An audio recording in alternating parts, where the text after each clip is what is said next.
প্রায় এক যুগেরও বেশি সময় পর নরসিংদীর মাধবদীতে অনুষ্ঠিত এই নির্বাচনে অভিভাবক প্রতিনিধি হিসেবে মোহাম্মদ ইব্রাহিম মিয়া এবং হাজী তাকাব্বাল হোসেন নির্বাচিত হয়েছেন। মঞ্জুরুল আলমের প্রতিবেদনে দেখুন বিস্তারিত। নরসিংদীর মাধবদীতে অবস্থিত মাধবদী গার্লস স্কুল অ্যান্ড কলেজের মাধ্যমিক শাখার অভিভাবক ও শিক্ষক প্রতিনিধি নির্বাচন প্রায় এক যুগেরও বেশি সময় পর অনুষ্ঠিত হয়েছে। অভিভাবক প্রতিনিধি নির্বাচনে ৩ জন প্রার্থী প্রতিদ্বন্দ্বিতা করেন। এর মধ্যে ২০৩ ভোট পেয়ে মোহাম্মদ ইব্রাহিম মিয়া এবং ২০২ ভোট পেয়ে হাজী তাকাব্বাল হোসেন নির্বাচিত হন। অন্য প্রতিদ্বন্দ্বী প্রার্থী শফি উদ্দিন মোল্লা ১৭৭ ভোট পেয়ে পরাজিত হয়েছেন। কর্মদিবস থাকার কারণে ভোটারদের উপস্থিতি কিছুটা কম থাকলেও তাদের মাঝে ব্যাপক উৎসাহ দেখা দিয়েছিল। বিজয়ী প্রার্থী হাজী তাকাব্বাল হোসেন বলেছেন, তার নিষ্ঠা, দায়িত্ববোধ এবং নেতৃত্বশীল মনোভাব প্রতিষ্ঠানের শিক্ষা ও উন্নয়নের ধারাকে আরও গতিশীল করবে।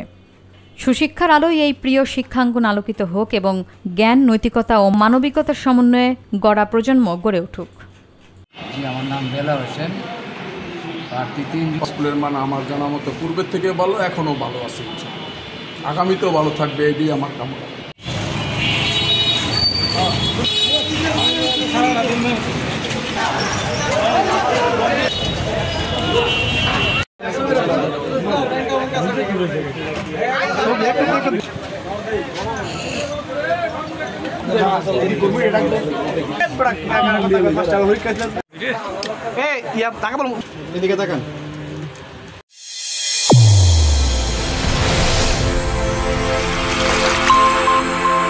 চ্যানেল A1 হৃদয়ের স্পন্দন।